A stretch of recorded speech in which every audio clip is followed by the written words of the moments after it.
O que tudo indica, a reforma tributária pode não estar entre as prioridades do governo.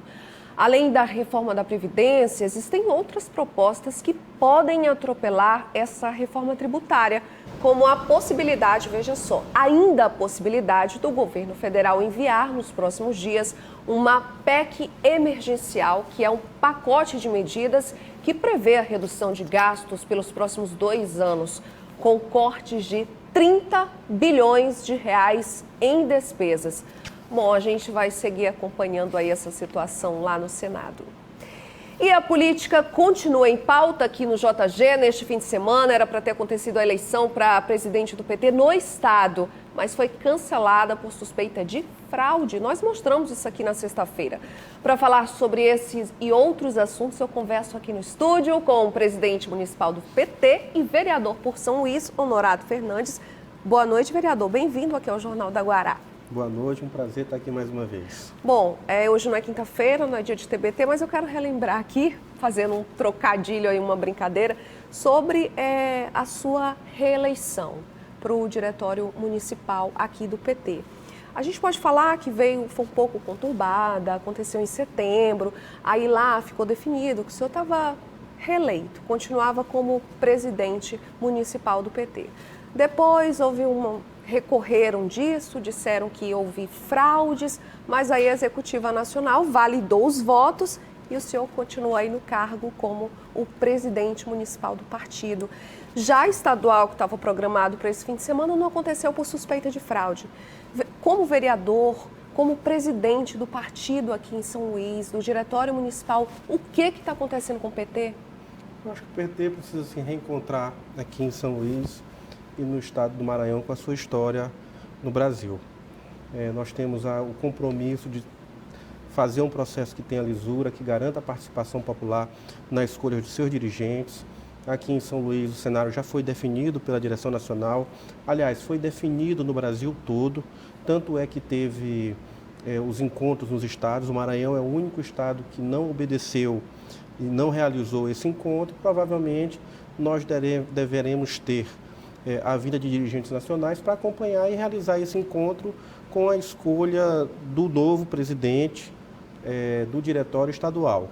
Mas o senhor como diretor, como presidente do Diretório Municipal, o que o senhor tem acompanhado? Existe mesmo essa suspeita de fraude? Olha, como o processo é um processo manual, existem muitas falhas, inclusive as que são questionadas com relação a assinaturas feitas em quem não está mais presente, quem não está mais vivo. Existiu um caso que foi identificado, que pode tanto ser fraude, efetivamente, mas pode ser também simplesmente alguém que assinou na lista de alguém que já partiu, porque os dados não são cruzados. Agora, a direção nacional já teve o entendimento. O entendimento executivo é de que valida-se o resultado eleitoral, tendo em vista que são casos extremamente pontuais, que não interferem no resultado global. Tanto é que o encontro nos estados já ocorreu e esses votos são anulados, são retirados, como se faz em assembleias, em sindicatos, quando você tem a divergência de voto com o número de assinaturas, que você vai lá, quem tem mais voto, tira aquele voto que foi considerado, que é considerado ou que beneficia quem tem mais voto da apuração. Acho que esse deve ser o caminho a ser percorrido. A direção nacional ainda vai, a posterior, avaliar esses casos, até para identificar se há má-fé, se é fraude realmente, como tem sido dito, ou simplesmente erro, porque é um processo manual, não é um processo por meio de um voto eletrônico, que seria muito mais tranquilo, porque não há ainda o cruzamento 100% de quem está vivo e quem já faleceu participar, e faz parte do debate político. Agora, eu estou muito mais preocupado com a pauta nacional, que está aí, que amanhã nós temos a reforma da Previdência, que está em pauta, uma previdência extremamente perversa para as mulheres e para os homens do campo,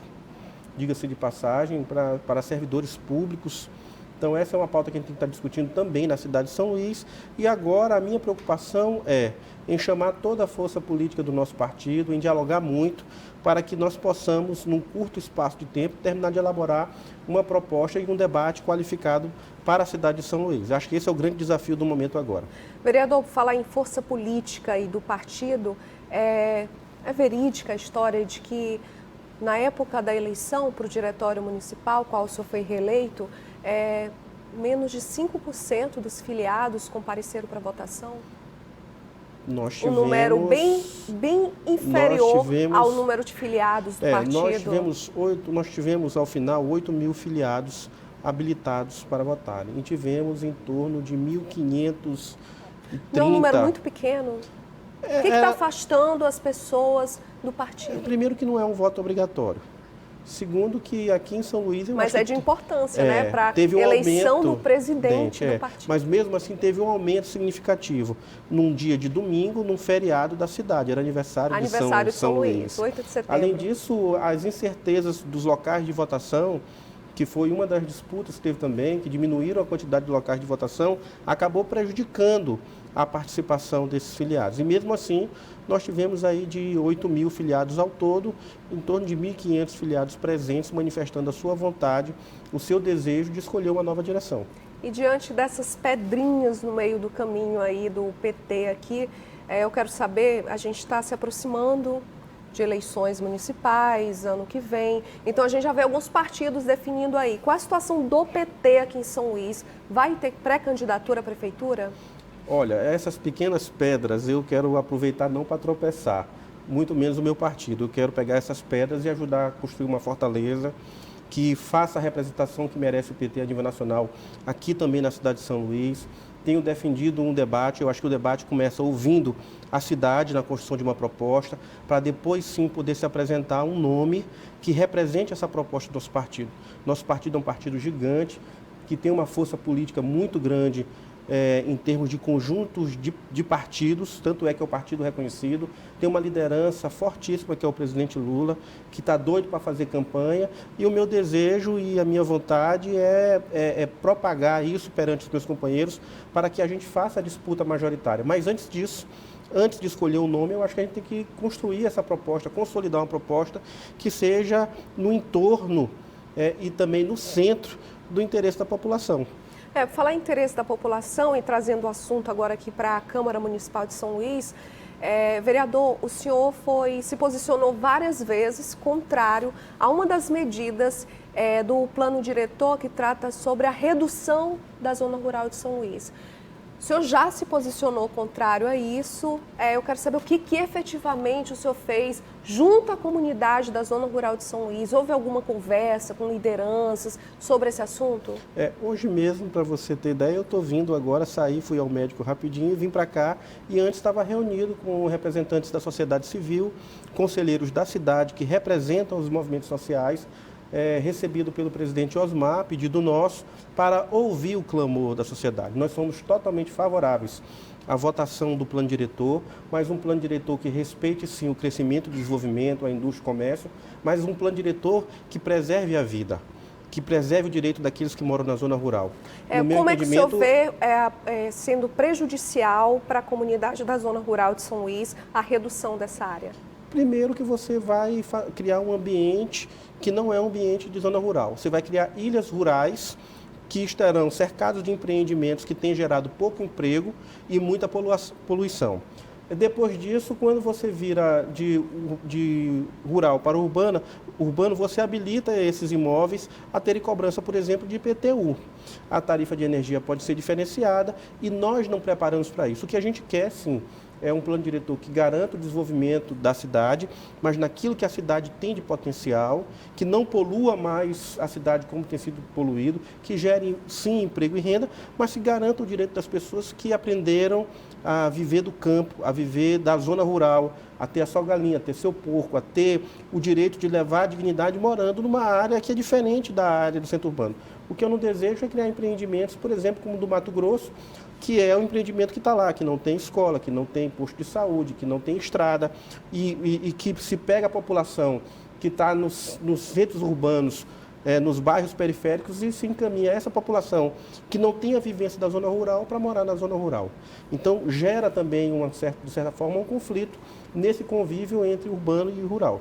Falar em PTU, tem uma audiência pública programada, né? Aproveitar para fazer esse convite. Isso, pode fazer o convite, fique à vontade. No dia 24, às 9 horas da manhã, nós vamos discutir uma proposta que eu tenho defendido na Câmara, que tem a ver, sim, com cobrança tributária justa, à medida em que a gente tem bairros que na mesma rua tem serviços diferentes e têm o mesmo valor da cota do IPTU. Então, a proposta é, dia 24 agora, a gente discutir um pouquinho sobre IPTU justo. O que é? O IPTU ele é cobrado por quem tem a propriedade de um imóvel, ou a posse, e por quem tem 2 serviços construídos e mantidos pelo poder público. Água, iluminação, esgoto, escola ou creche a uma distância de 3 quilômetros, ou seja, dessa cesta de serviços do poder público, independente de ser da esfera municipal, estadual ou federal, o entorno do imóvel tem que ser servido, aquela população, por 2 desses itens. E aqui a gente quer discutir como é que se mantém a arrecadação, porque é a fonte de recurso, esse recurso ele não é carimbado, é um recurso que pode ser utilizado na saúde e na educação. Então, a gente deseja que se mantenha a arrecadação e tem uma proposta para isso, que se garanta a arrecadação e, ao mesmo tempo, se faça a justiça tributária, apresentando um desconto. Então, não sai ninguém perdendo, nem a população, nem a prefeitura para arrecadar. Não, continua arrecadando, com a perspectiva, inclusive, de melhora, e a população passa a pagar o tributo de acordo com aquilo, tendo um desconto de acordo com aquilo que recebe. Rapidinho, vereador, o local e o horário, por favor, da audiência. Câmara Municipal de São Luís, às 9 horas da manhã, nessa quinta-feira. Muito obrigada, vereador. Muito obrigada pela presença. O espaço agradeço. aqui continua aberto, Muito tá? obrigado. Muito obrigada. Boa noite. Boa noite. E logo depois do intervalo, Justiça Federal determina que o Ministério Público Federal defina quais medidas devem ser adotadas pela União, as medidas emergenciais para conter o óleo nas praias do Nordeste.